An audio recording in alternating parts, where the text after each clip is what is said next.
Nalalapit na naman po ang State of the Nation Address ni Pangulong Ferdinand Marcos Jr. o PBBM. Panibagong ulat at higit sa lahat, panibagong mga plano ang ating maririnig mula kay PBBM na siyang lider ng ating bansa. Subalit, bago pa man tayo dumako sa ika-4 na sona ng Pangulong Marcos Jr., magbalik tanaw muna tayo sa mga planong ating narinig mula sa kanya noong SONA 2024. Simulan po natin sa paksang food security. Para naman sa mga mangingisda, mahigit 500 milyong fingerlings at 3,000 mga bangka ang napamahagi. Makakatulong din ang mga ginawa at inayos ng mga fish port at cold storage upang masuportahan ang kanilang industriya. Mula 2024 hanggang 2025, naipamahagi na ng gobyerno ang mga sumusunod, mga seeds at fertilizers para sa 2.3 million hectares ng palayan sa mga magsasaka at pati na ang 30,000 mga bangka at fingerlings sa mga mangingisda.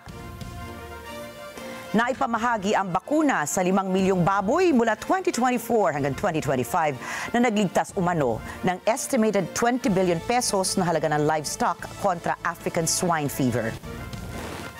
Nakumpiska rin ng Bureau of Customs ang mahigit 1.2 billion pesos na halaga ng smuggled na bigas, asukal at gulay at ito ay ipinamamahagi sa mga kadiwa outlets at LGUs bilang bahagi ng kampanya kontra black market. Naitayo at pinalawak din ng Marcos administration ang mga solar-powered irrigation systems, kabilang na dyan ang pinakamalaking solar pump sa Barangay Cabaruan, Isabela, na naglilingkod sa 350 hectares ng palayan simula pa noong June 2024. Napamahagi na rin ang humigit kumulang 9 bilyong pisong halaga ng crop insurance payouts mula 2024 hanggang 2025 bilang suporta sa mga magsasaka laban sa kalamidad at pagkalugi. Sa aspetong ito, makikita naman po natin na natupad naman ng ang pangako na agarang aksyon ni PBBM para sa food safety ng mga mamamayan. Kilatisin naman natin ang usaping infrastructures. As of May this year, 12,000 kilometers worth of roads and more than 1,200 bridges have been built and upgraded across the country. Of note, we have provided a budget to upgrade 367 bridges and almost 1,600 kilometers of road along our country's longest thoroughfare, the Maharlika Highway from Luzon all the way to Mindanao. Sa mga nabanggit na tulay na kinukumpuni at isinasaayo sa mga natapos sa taong 2024 ay ang Panguil Bay Bridge sa Misamis Occidental papuntang Lanao del Norte. Ito po ay may haba na aabot sa 3.169 kilometers at opisyal na binuksan noong September 27, 2024. Itinuturing ito bilang pinakamahabang tulay sa Mindanao. Patuloy ring ginagawa ang MRT-7 ngayong 2025 at kapag natapos ay maiuugnay nito ang North Avenue sa Quezon City at San Jose del Monte sa Bulacan at inaasahang makatutulong sa pagbabawas ng trapiko sa ruta ng EDSA at sa Commonwealth.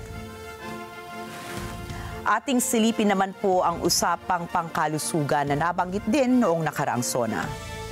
Taas ng kalidad ng ating mga ospital at mga specialty center. Binuksan na natin sa publiko ang mahigit 20 bagong urgent care and ambulatory service o mga bukas centers sa iba't ibang lugar sa bansa. Intended to decongest public hospitals, these centers shall provide competent ambulatory care, most especially to the poor and to the disadvantaged, for health conditions that do not require hospital admission. Katuwang din natin ang lokal na pamahalaan sa mga tinatayo natin mga tawag na super health centers. Sa tulong ng mga LGU, palalagyan natin ng sapat na mga doktor at nurse ang mga ito at madadagdagan pa natin sa mga susunod na taon. Ngayong taon, sa inisyatibo ng Department of Health at local government units, mahigit sa 700 super health centers na ang nasecure at napondohan na sa buong bansa na magdadala ng primary at immediate health care sa bawat probinsya at barangay. September 2024, mahigit sa 83 mobile clinics na ang nasabing handang gamitin at lumibot sa bawat lugar sa Pilipinas na walang direktang access sa maayos na healthcare facilities. Nito namang Enero 17 ng taong ito, inanunsyo ng PhilHealth na kasabay ng bagong taon ay may mga bagong benepisyong maaaring magamit ang members nito. Ilan po sa mga ito ay ang mga ipinangako ni PBBM sa kanyang SONA kagaya ng inclusion package sa stroke, pneumonia at cancer na kasama sa 9,000 case rate packages o care rate packages na tinaasan ang halaga bilang bahagi ng second wave of benefit expansion ng PhilHealth. Sa bisa ng expanded outpatient care services katulad ng konsulta package ang mga outpatient medicines, pinalawak po ang primary care benefit kung saan covered na rin ang selected outpatient drugs para sa mga non-admitted patients. Mas pinalawak din ang mental health package ng PhilHealth itong March 2025 para sa mga nakararanas ng depression, psychosis, epilepsy, child at adolescent mental or behavioral disorders, dementia at mga self-harm o suicide risks at iba pa. Atin naman pong silipin ang lagay ng edukasyon sa ating bansa matapos ang SONA 2024. More than half of our grades 6, 10, and 12 students have failed to reach the ideal proficiency levels, faring low in information literacy, problem solving, and critical thinking skills.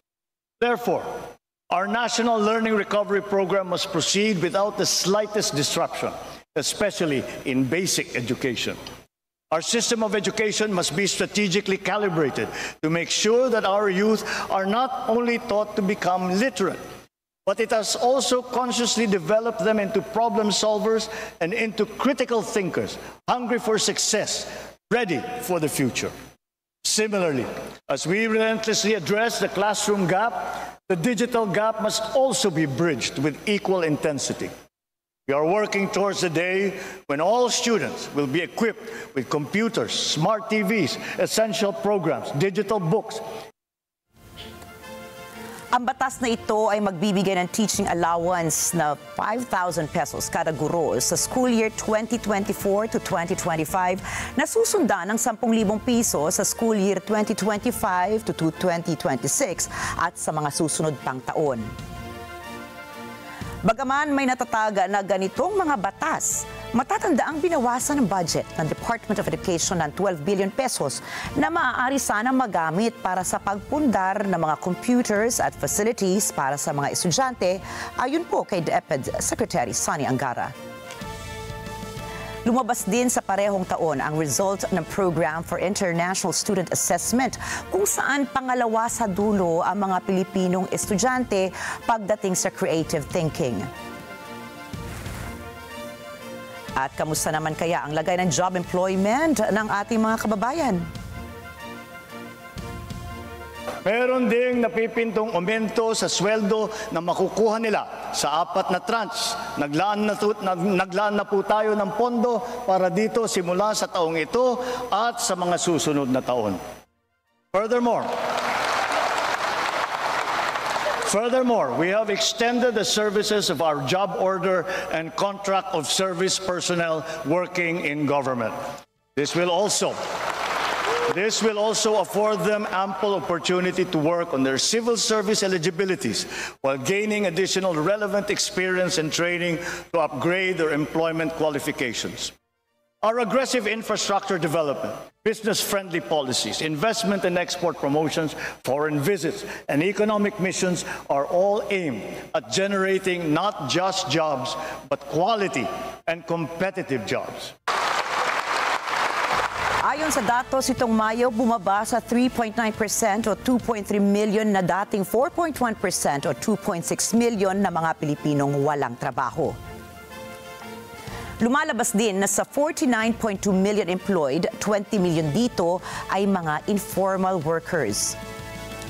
Hindi rin po malilimutan ang malawakang usapin patungkol sa Pogo na sentro ng headlines noong nakaraang taon. Effective today, all Pogos are banned.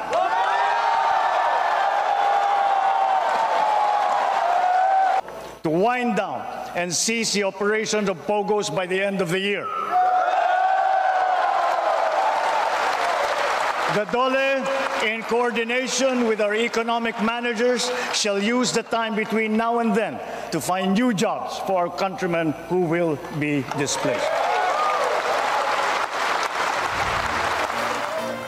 Matatandaang sa SONA mismo ni Pangulong Marcos Jr., ipinag-utos nito ang agarang pagbabawal ng lahat ng Philippine Offshore Gaming Operators o POGO sa bansa.